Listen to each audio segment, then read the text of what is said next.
Once upon a time, there was a very greedy wolf. There was hardly a cake, pastry, animal or vegetable that he would not eat given the chance. He also put on weight very easily, so much so that he went to the wolf slimming classes.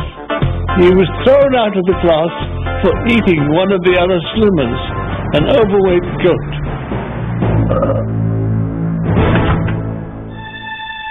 One day, he was after his usual gargantuan breakfast, when a cunning fox crept up to him.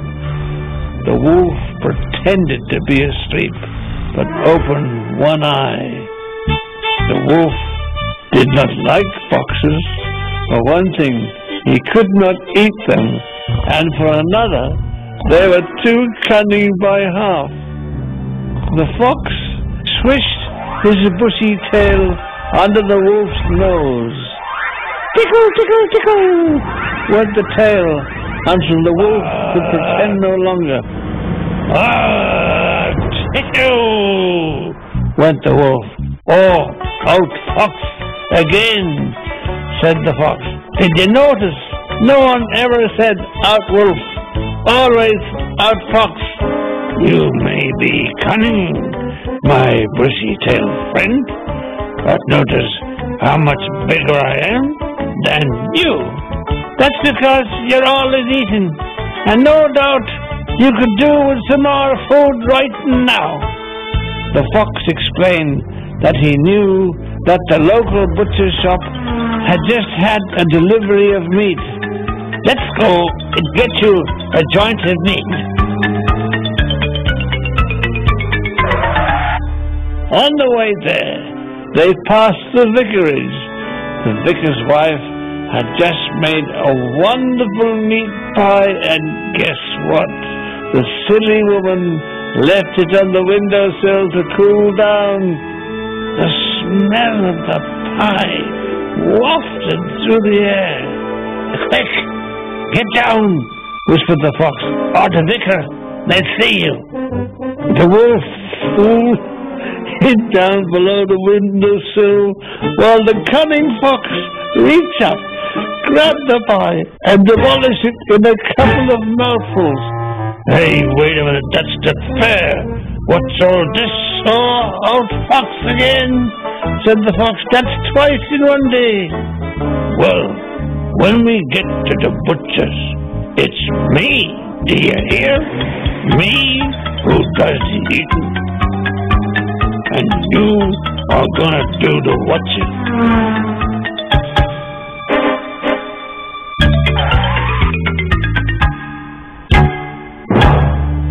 Listen, I'll phone the butcher, and he'll go into the back of the shop to answer it, and you will sneak in the front and pinch a leg of lamb while he's distracted. Okay? And I will eat the leg of lamb while you watch. Okay?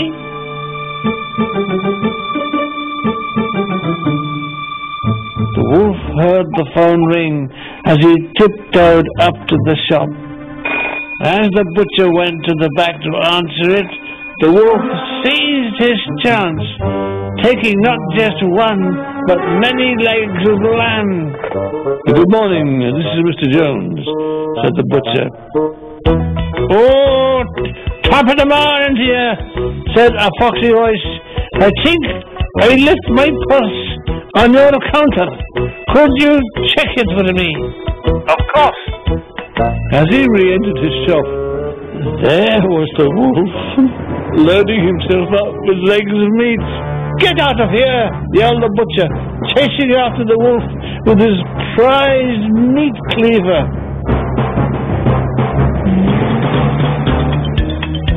Oh, why do these things just happen to me?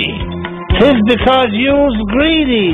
Had you settled for one leg of meat, you would have been away in plenty of time. Oh, this is going to take some thought.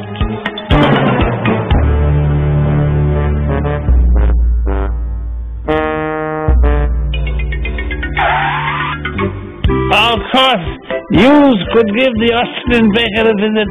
He has some fine pastries in the shop," said the fox. "Oh, wunderbar. How's that for translation? Now then, how do you say, hand over those pastries in Austrian?" "Oh, you won't need to, as we won't be meeting the baker."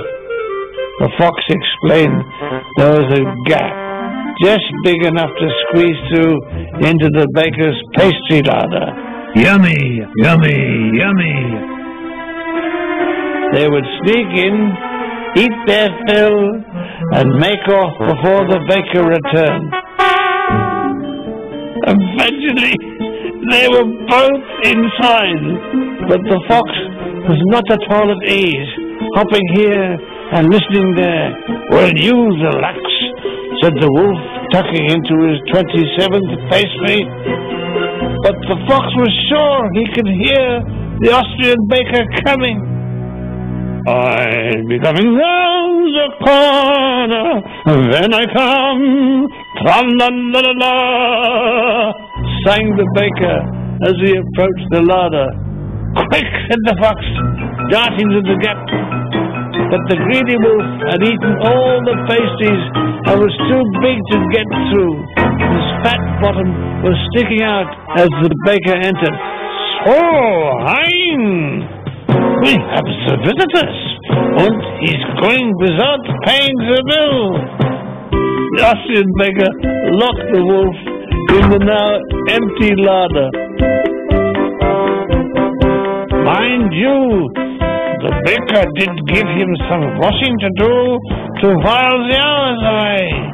I'm going to get on to the Austrian embassy, and they'll be hearing from my personal solicitor.